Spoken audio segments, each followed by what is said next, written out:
sobre condutores isolantes. Na semana passada, no último encontro, eu comecei a falar sobre o que é a carga elétrica, a história da carga elétrica, né, lá dentro do escopo da visão atomista do mundo, né? Não sei se vocês têm curiosidade sobre a história da ciência, mas a visão atomista do mundo levou muita gente para a fogueira. Ser atomista no passado, que é uma coisa hoje que ninguém mais discute, né? Essa visão da matéria, mas era considerado uma coisa herege. A Igreja Católica entendia que acreditar na existência do átomo significava desacreditar em vários tópicos que eram considerados fundamentais dentro da crença cristã. Havia um conflito entre acreditar nos dogmas da Igreja Católica e ser atomista, né? Então, por incrível que pareça, muita gente morreu ou teve seus direitos de ir e vir cerceados por ter se declarado atomista no passado. Então, era uma coisa subversiva, digamos assim. Ô, Eric, tranquilo, estamos gravando a aula, depois você pode acessar, tá? Então, nós vamos hoje falar sobre um comportamento da matéria que é o de ser condutor ou isolante, tá? Não existe nem condutor perfeito, nem isolante perfeito. Ou seja, um material que não gere, que não ofereça nenhuma oposição à passagem, né, à circulação de corrente elétrica dentro do seu interior, e também não existe nenhum isolante perfeito, um material que de forma alguma permita aí a circulação de cargas elétricas dentro do seu meio. Então, o que nós chamamos de condutores isolantes são materiais elétricos, né? É uma característica, uma resposta que os diversos materiais têm à passagem da corrente elétrica. Os condutores permitem essa movimentação com alguma facilidade e os isolantes dificultam, né? Eles não permitem uma circulação fácil dos diversos, dependendo aí das características dos materiais, tá? Por isso, chamado de condutor é aquele que facilita a circulação da carga elétrica, mas não impede, né? E o material ser condutor isolante depende de vários fatores. O principal deles é chamados elétrons na camada de valência, ou seja, pensando naquele modelo atômico que a gente viu semana passada, quanto mais elétrons um material tem, mais elétrons afastados do núcleo ele vai ter, ele prende esses elétrons com menos força, com menos intensidade, e por isso eles permitem a circulação com maior facilidade. Não é à toa que são materiais sempre pesados, no sentido atômico, né? Materiais com muitos prótons e muitos elétrons, os melhores condutores. Por exemplo, o hidrogênio, que tem um próton e um elétron, é um péssimo condutor, porque esse elétron está preso de maneira muito forte ao núcleo do átomo de hidrogênio, então ele não vai ficar circulando. Já materiais como o ouro, que tem um volume grande de prótons e elétrons, eles têm aí uma certa facilidade em deixar os elétrons mais distantes do núcleo circular. Tá? E aí, quando a gente fala em condutor e isolante, a gente precisa pensar em duas coisas, né? O quanto que o material realmente oferece de facilidade à circulação e também a questão econômica, qual é o valor, né? Quanto custa esse material. O ouro é um melhor condutor que o cobre, mas vocês já pensaram, um fio de ouro espalhado por aí? Não ia ter um cabo condutor, né, nos postes, né, já teriam sumido todos, ou então a gente teria que manter aí um policiamento contínuo impossível, né, Por quê? Porque o ouro é um material caro, nobre, que tem outros usos, né? Então a gente tem aí que pensar também na questão do econômico, né? Quanto custa esse material, tá? Então, assim, de uma maneira geral, a gente chama de bom condutor aquele material que oferece liberdade para os elétrons da camada de valência que tem uma ligação mais fraca e isso gera os chamados elétrons livres. O livre não quer dizer exatamente livre, quer só dizer que ele tem uma conexão mais fraca, tá? Exemplos de bons condutores, tá? O cobre, o ferro, o ouro, a prata, né? E aí entram outros fatores. Por que nós usamos essencialmente cobre como material condutor, né? Por outras características do material, né? O cobre é mais resistente que o ferro, né? O ferro é muito pesado, já pensou fio de ferro, seria bem complicado de fazer, e a oxidação, que o cobre é mais resistente também. Prata e ouro são restritos a aplicações muito mais específicas quando a gente pensa em usá-los como condutor elétrico. Por exemplo, o ouro tem uma característica que é a nossa habilidade em tratar com o ouro, do ponto de vista metalúrgico, né? Então, por exemplo, quando eu quero baixíssimo, ou pelo menos reduzir ao máximo o efeito Joule, que é o aquecimento devido à passagem da corrente elétrica, e fazer um circuito muito sutil, muito fino, para evitar peso, né? A gente usa o ouro. Por quê? Porque o ouro é um material que a gente consegue torná-lo líquido e depois fazer a deposição dele em camadas muito fininhas, onde ele exerce aí a função de condutor, né, colocando pouco peso, pouca massa no circuito, né? Todo mundo já deve ter visto uma placa de circuito e não tem fio, né? Existem as conexões impressas na placa e são conexões douradas, aquilo é ouro mesmo, né? Existe aí uma quantidade pequena de ouro nas placas de circuito, porém uma curiosidade, apesar dessa quantidade de ouro ser muito pequena, como hoje existe uma grande quantidade de placas que viraram lixo, né, por conta do descarte, né, dos equipamentos que ficam obsoletos muito rápido, existem aí algumas empresas especializadas em remover esse ouro das placas.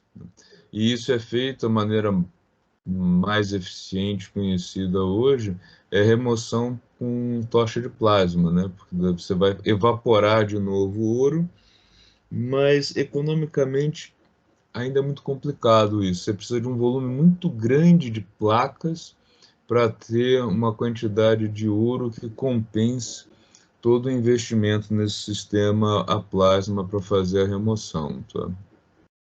Então ainda é uma dificuldade aí na reciclagem desse lixo eletrônico, é o custo para remover o ouro dessas placas. Tá?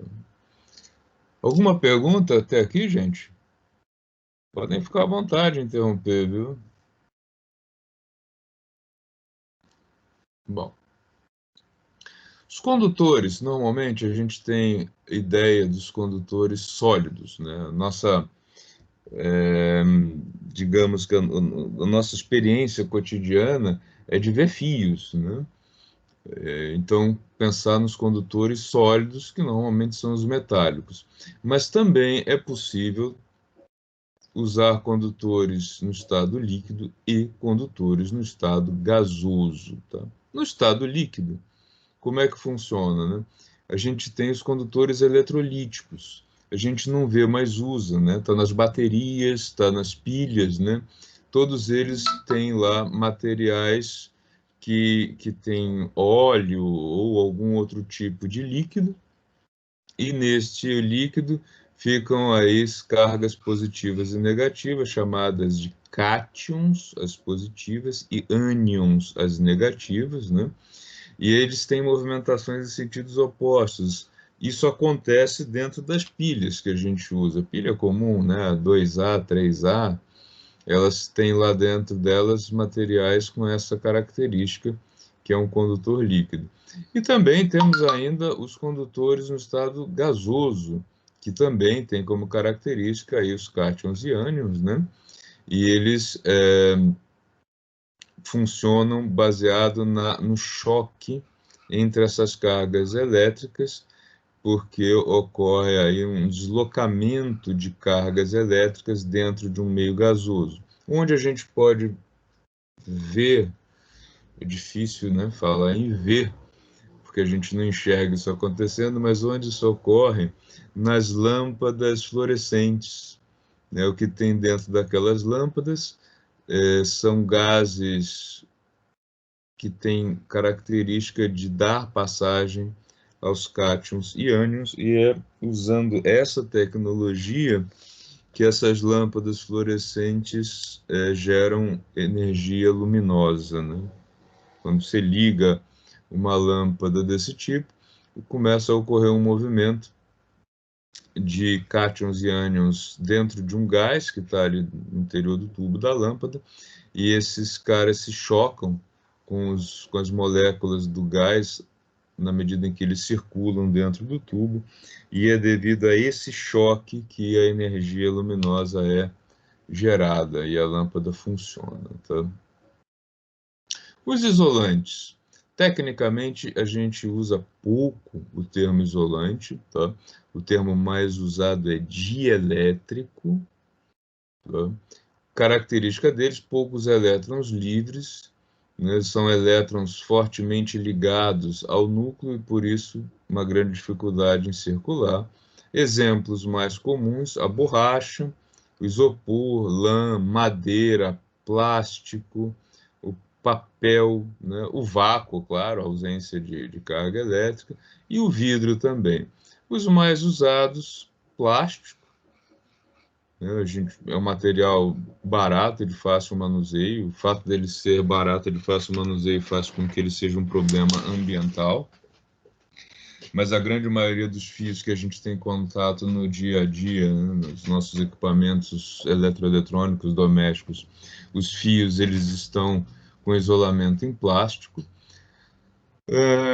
Usamos muito também papel como isolante, mas aí em aplicações mais internas, né, dentro dos capacitores, é muito usado o papel como isolante, né, e a borracha, né, bota de borracha, né, todo mundo sabe que você vai mexer em fiação elétrica em casa, não fique descalço, né, use algum calçado com sola de borracha, né, os calçados de segurança, eles são todos com sola de borracha grossa, porque para evitar o quê, hein?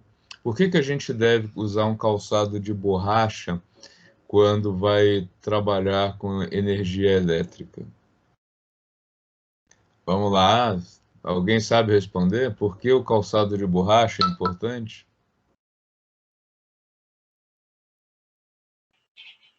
Ele serve para prevenir uma possível passagem dos elétrons e a gente possa levar um choque elétrico, né? Sim. A ideia é a seguinte, eu vou fazer um desenho aqui, né? E adiantar um pouco coisas que a gente vai ver. Quando que eu tenho circulação de corrente elétrica por um material? Quando eu tenho diferença de potencial. Por exemplo, aqui positivo e aqui negativo. Tá? Aí, a Professor, questão é... desculpe, professor, a tela ficou congelada, não está enxergando o que está sendo o senhor aí. Deixa eu mudá-la, então, peraí. Limpei. Limpou para vocês a tela ou não? Para mim, sim. Sim? Ok. A ideia aqui é a seguinte, ó. Se eu tenho um material condutor, para que os elétrons circulem por ele, eu preciso de uma diferença de potencial. Então, por exemplo, negativo e positivo, eu vou permitir que as cargas elétricas circulem daqui para lá.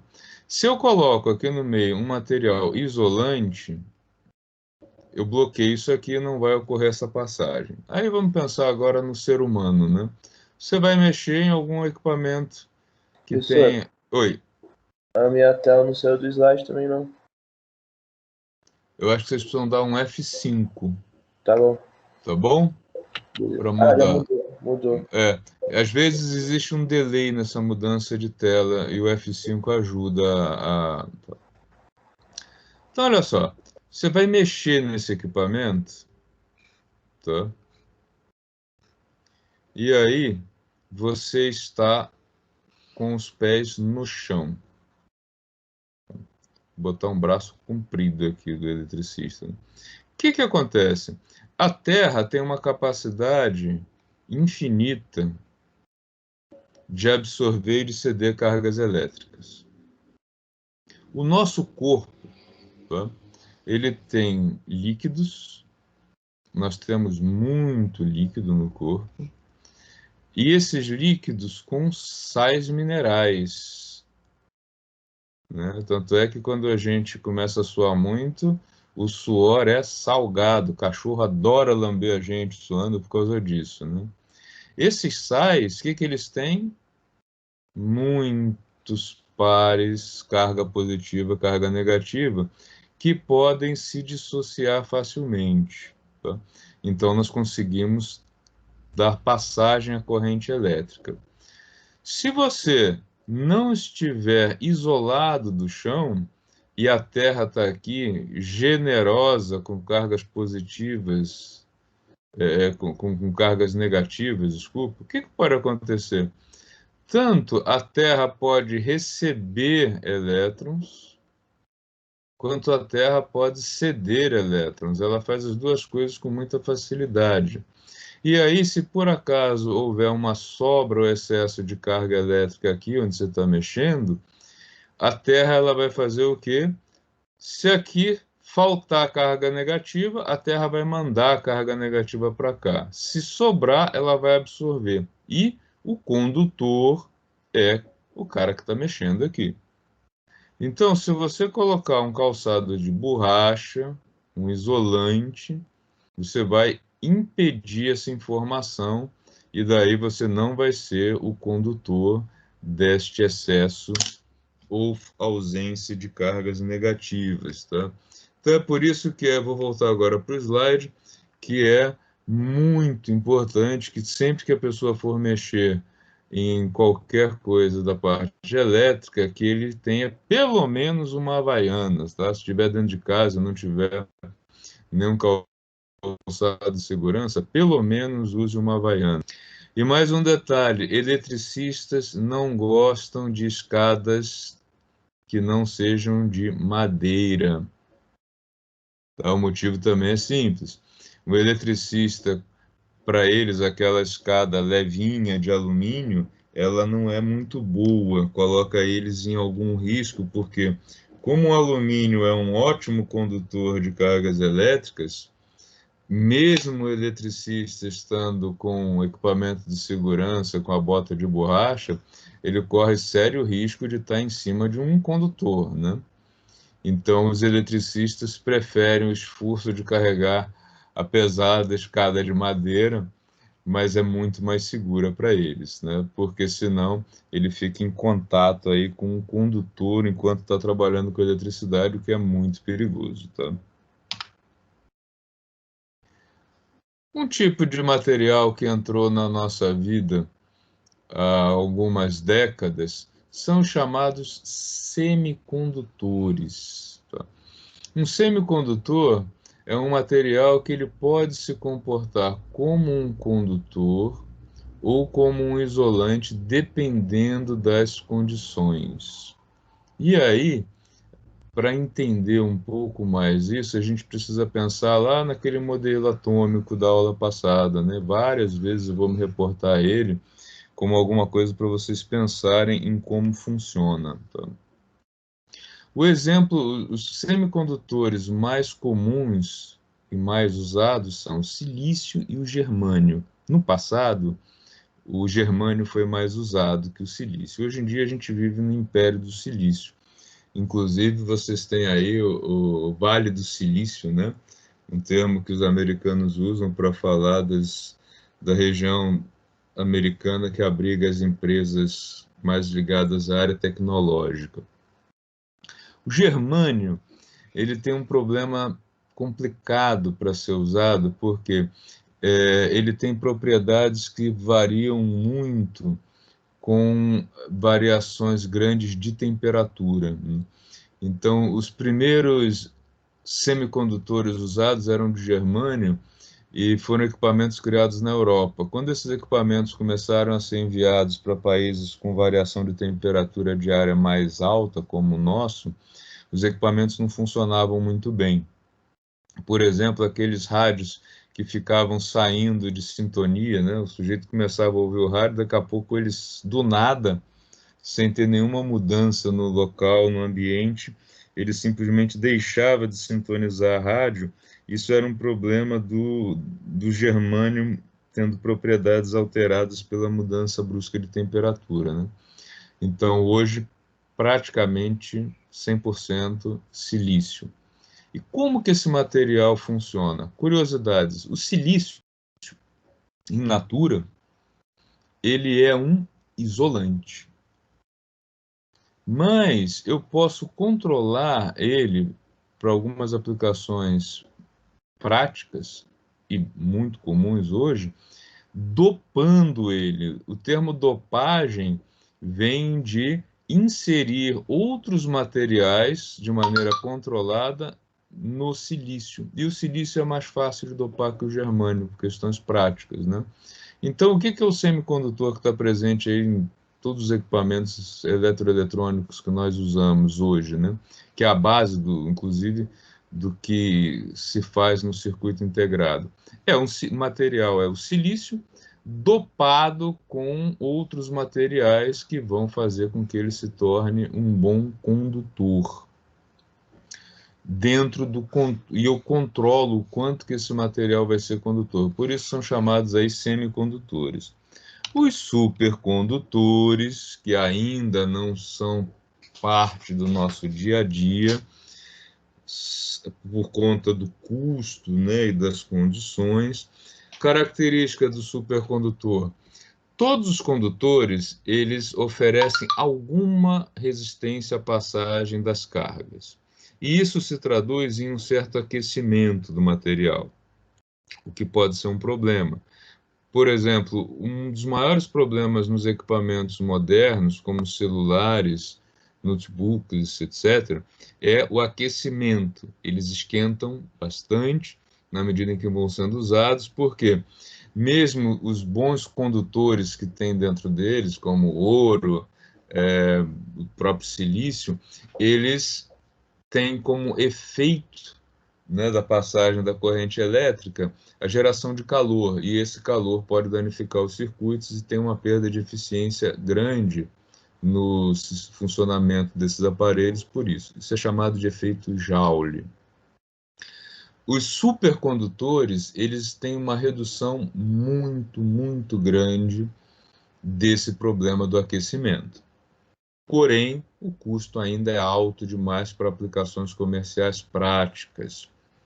Já tem aí uns 2, 3 décadas que vem se trabalhando com supercondutividade. Obviamente, o preço já caiu bastante, a facilidade de trabalhar com supercondutores também, mas ainda está bem longe de se tornar alguma coisa que vai entrar no nosso cotidiano. Espero que nos próximos anos isso ocorra, né? Ok? Pessoal, vamos agora lá, aqueles exercícios de fixação. Ela trata da resistividade, tá? Resistividade, ela é uma grandeza, que significa, né, o quanto que o material se opõe à passagem da corrente elétrica, tá? E aí a pergunta é, sendo assim, a partir dos valores de resistividade fornecidos, marque a alternativa correta. Bom, olhando para cá, Se resistividade é oposição à passagem da corrente elétrica, o melhor condutor é quem tiver a menor resistividade, né? Se a gente olhar para cá, nós vamos identificar o seguinte: quem é o elemento que oferece maior resistividade? É quem tem, maior oposição, é quem tem o maior valor aqui. Nesse caso, é o vidro, tá? O vidro está lá na casa entre 10 elevado a décima e 10 elevado a 14. Né? Depois a gente vem com o quartzo. Aliás, o maior de todos, o quartzo, que está no 10 elevado a 15, né? 7,5 vezes 10 elevado a 15. Em segundo lugar vem o vidro. Tá? E aí depois, quem é o maior aqui? Tá? O ferro. Na sequência, o cobre, desculpa, o alumínio, e na sequência, o cobre. Então, ao contrário, quem é o melhor condutor? É o que tem a menor resistividade.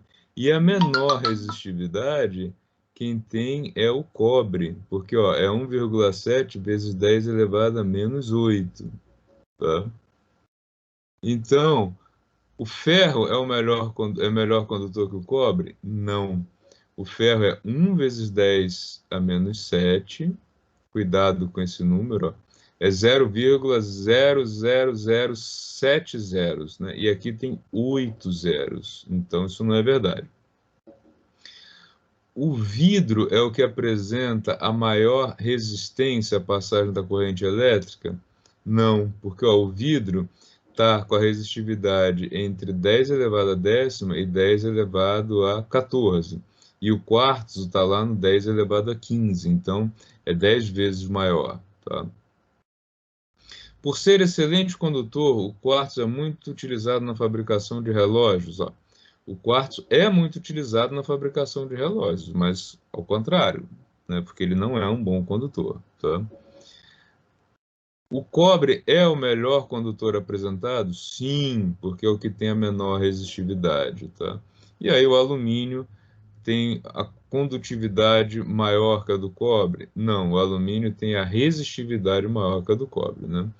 Muita gente dançou nisso, o pessoal se confundiu aí no jogo de palavras, tá?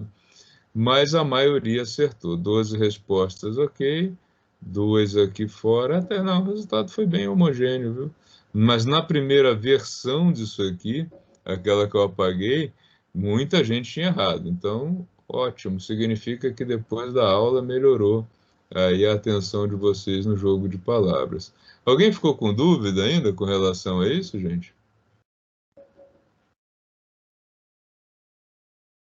Então, ó, cuidado, resistividade e resistência. Quanto maior a resistividade, menor a capacidade de condução, né, da corrente elétrica. Tá? Aí a segunda é a típica questão que muita gente erra no jogo de palavras, porque você tem que dizer quem é verdadeiro e falso e depois fazer uma escolha aqui embaixo. Né? Então, olha só. A respeito dos condutores isolantes, julguem os itens abaixo. O primeiro deles diz: o efeito Joule é a transformação de energia elétrica em energia térmica em virtude das altas velocidades elétrons. Essa questão é bem perigosa, porque assim, o efeito Joule é a transformação de energia elétrica em energia térmica? É. Em virtude das altas velocidades dos elétrons livres? Não. Em virtude da oposição, né, que o material faz à circulação de elétrons livres. Então, essa resposta aqui, ela tem só o início correto, ela é falsa. Né? Número 2. Nos isolantes, os elétrons estão fortemente ligados aos átomos e por isso não podem mover-se com facilidade. Verdadeiro. Número 3. Os condutores também podem ser chamados de dielétricos? Não. Os isolantes são chamados de dielétricos. Tá? E aí a quarta afirmação Os metais são bons condutores elétricos por possuírem elétrons livres em excesso. Verdadeiro. Então, nós temos aí que a número 2 é correta e a número 4 é correta. A número 1 e a número 3 são falsas. Então, a resposta correta é essa aqui. 2 e 4 são verdadeiros. Tá? Professor, Sim? me explica a 1, o efeito de Joule e a transformação. Eu não entendi direito. O efeito Joule é, de fato, a transformação de energia elétrica em energia térmica, mas devido à dificuldade imposta pelo material à passagem, a circulação das cargas, e não pela alta velocidade. Ah, tá, entendi. Tá? O início da frase é correto, depois ela fica errada. Tá? Porque, ó, aqui... O efeito Joule é a transformação de energia elétrica em energia térmica. Até aqui, essa afirmação está correta. O problema é o que vem depois. Não tem nada a ver com velocidade de elétron. Né? Tem a ver com oposição, ao contrário. Tá?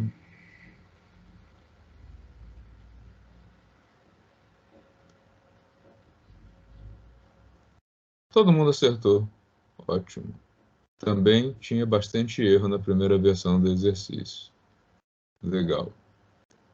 Seguindo, significa que vocês estão ficando mais atentos ao jogo de palavras. Isso é muito bom. A respeito do efeito Joule, da possibilidade de elétricos conduzirem a corrente elétrica, marque a alternativa correta. O efeito Joule expressa a relação entre o calor e o campo magnético. Não, nada a ver com campo magnético. Não existe a possibilidade de um dielétrico conduzir a corrente elétrica. Falsa. Existe. Se um dielétrico for submetido a alta tensão, existe a possibilidade de sua rigidez dielétrica ser rompida e ele conduzir a corrente elétrica. Verdadeiro. É o que acontece quando você estoura, por exemplo, um capacitor, né?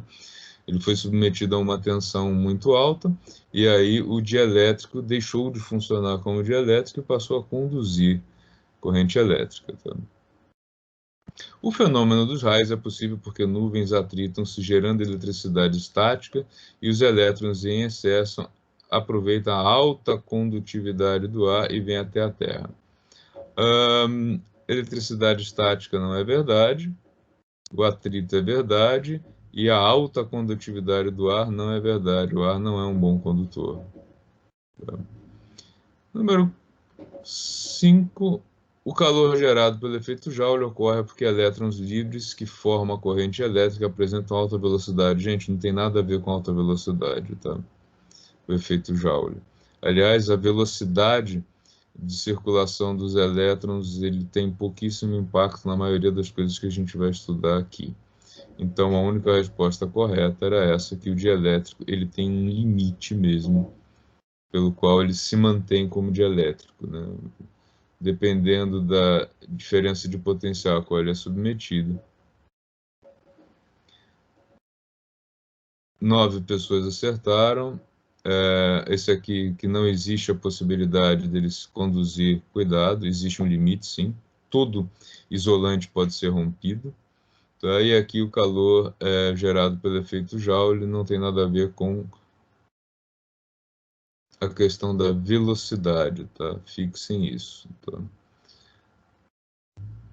E aí a explicação vem, cada um deu a sua, tá?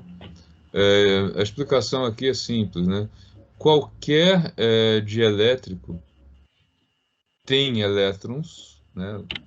O material dele tem cargas positivas e negativas, e a questão é o quanto que esses elétrons eles são ligados ao núcleo atômico. Então, o que acontece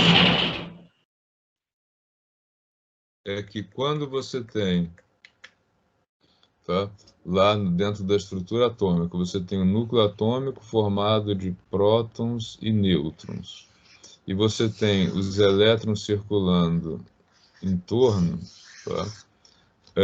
Quanto maior for o número de elétrons circulando, menor é a intensidade da força com que esses caras se atraem, né? Então é mais fácil arrancá-los. Porém, quanto maior for a diferença de potencial a qual o material for submetido, ele começa a arrancar elétrons de camadas de valências mais próximas ao núcleo. Então, qualquer dielétrico pode ser rompido, inclusive o que acontece, por exemplo, o ar ele funciona como um isolante, mas quando chega ao ponto em que a diferença de potencial entre a nuvem e a Terra é muito grande, essa capacidade dele de funcionar como isolante é rompida e a gente vê o raio, né? O raio é o momento em que o ar, enquanto dielétrico, tem sua capacidade rompida e a descarga elétrica vem aí, né? Se propaga por meio do ar que, em princípio, funciona como dielétrico, né? E não como condutor. Então, sempre pode ser rompido, sim. Tá?